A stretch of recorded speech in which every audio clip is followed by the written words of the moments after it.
बंगाल के मुर्शिदाबाद में हिंसा भड़की हुई है। इस दौरान कुछ ऐसी भी खबरें सामने आ रही हैं जिनसे ये अंदाजा लगाया जा रहा है कि ये हिंसा सच में भड़की है या भड़काई गई है। हाल ही में पश्चिम बंगाल बीजेपी ने एक्स पर पश्चिम बंगाल की हिंसा से जुड़ी एक पोस्ट की और फिर डिलीट कर दी। आखिर ऐसा क्यों? क्या था इस पोस्ट में जिसे डिलीट करना पड़ा? क्या ये मुर्शिदाबाद की हिंसा की अफवाहों को सच साबित करती है?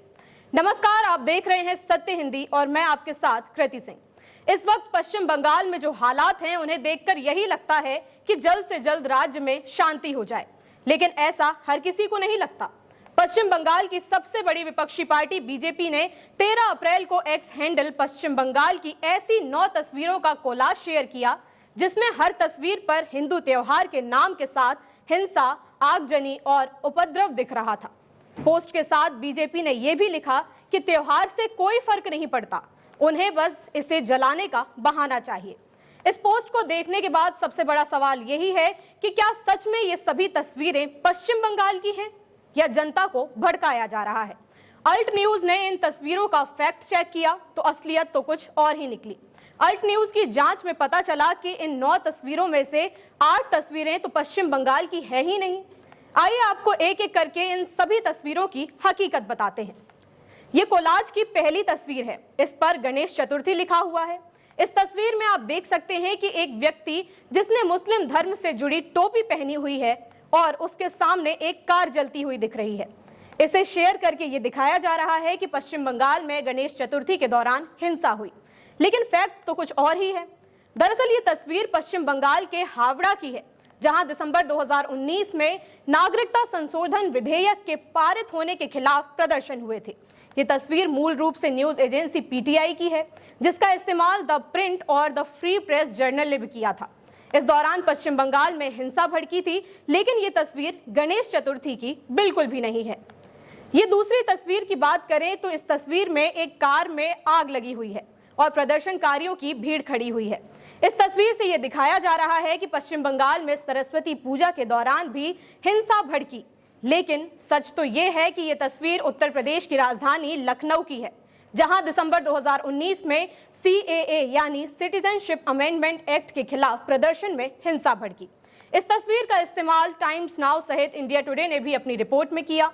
इस तरह दूसरी तस्वीर का भी दावा खारिज हुआ। ये तीसरी तस्वीर जिसे रामनवमी का बताया गया है, इसमें कुछ साइकिलें जलती हुई दिखाई दे रही हैं। इस तस्वीर के बारे में पता चला है कि ये सच में पश्चिम बंगाल की ही तस्वीर है। साल 2023 में गुजरात, महाराष्ट्र समेत पश्चिम बंगाल में भी रामनवमी पर हिंसा भड़की थी। इस तस्वीर का इस्तेमाल डेक्कन हेराल्ड की रिपोर्ट में किया गया था, तो इससे ये दावा सच साबित हुआ। होली के कैप्शन वाली ये चौथी तस्वीर में आप देख सकते हैं कि एक नकाबपोश व्यक्ति खड़ा है और आसपास आग के साथ साथ मलबा दिखाई दे रहा है। कोलाज में बताया जा रहा है कि ये पश्चिम बंगाल में होली के त्योहार की तस्वीर है।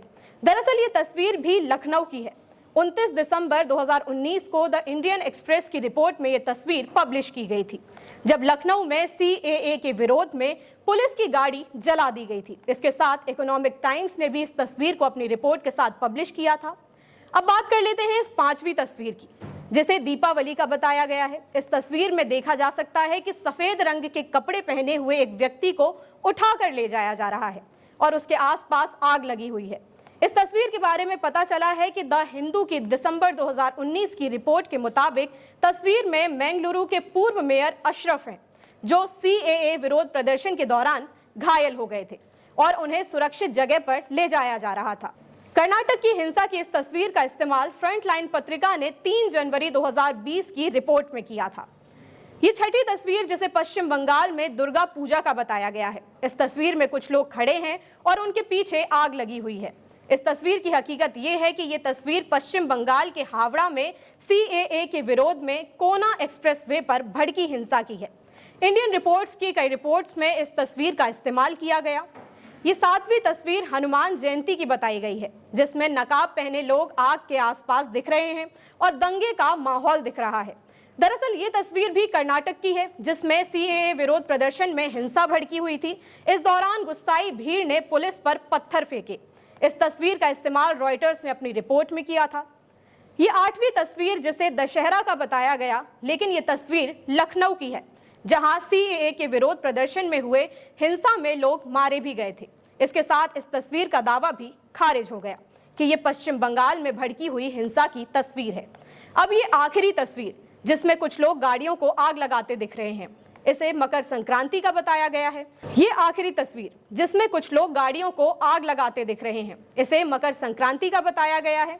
लेकिन 13 दिसंबर 2019 की डेक्कन हेराल्ड की रिपोर्ट के मुताबिक ये असम में सीएए के खिलाफ चल रहे हिंसक विरोध प्रदर्शन और पुलिस की गोलीबारी की तस्वीर है। इस दौरान गुवाहाटी में प्रदर्शनकारियों ने सड़क रोकने के लिए मशीनरी भी जला दी थी। मूल रूप से ये पीटीआई की तस्वीर है। तो ये थी वो तस्वीरें जिसे बीजेपी ने ये कहते हुए शेयर किया कि ये पश्चिम बंगाल की हैं। लेकिन इन 9 तस्वीरों में से केवल एक ही तस्वीर ऐसी है जो पश्चिम बंगाल में हिंदू त्योहार से जुड़ी हुई हिंसा की है। एक फोटो को छोड़कर बाकी सभी तस्वीरें गलत रूप से शेयर की गई हैं। हालांकि पश्चिम बंगाल बीजेपी ने ये पोस्ट अब डिलीट कर दी है, लेकिन असलियत तो सबके सामने आ ही गई। आखिर ये किस तरह की राजनीति है जिसमें इस तरह की तस्वीरें गलत तरीके से पेश की जा रही हों, और वो भी ऐसे वक्त में जब पहले से ही पश्चिम बंगाल में माहौल बदतर हो रहा है। मामला शांत करवाने की बजाय भड़काने का काम किया जा रहा है और पोस्ट को डिलीट कर ये खुद ही साबित कर दिया गया कि जनता को गुमराह किया जा रहा था। आपकी जो भी राय हो इस मामले में हमें कमेंट करके जरूर बताइएगा। वीडियो अगर पसंद आया हो तो लाइक और शेयर करें, और अगर आप चैनल पर नए हैं तो सब्सक्राइब करें। फिलहाल के लिए इतना ही। देश दुनिया की तमाम खबरों के लिए आप देखते रहिए सत्य हिंदी।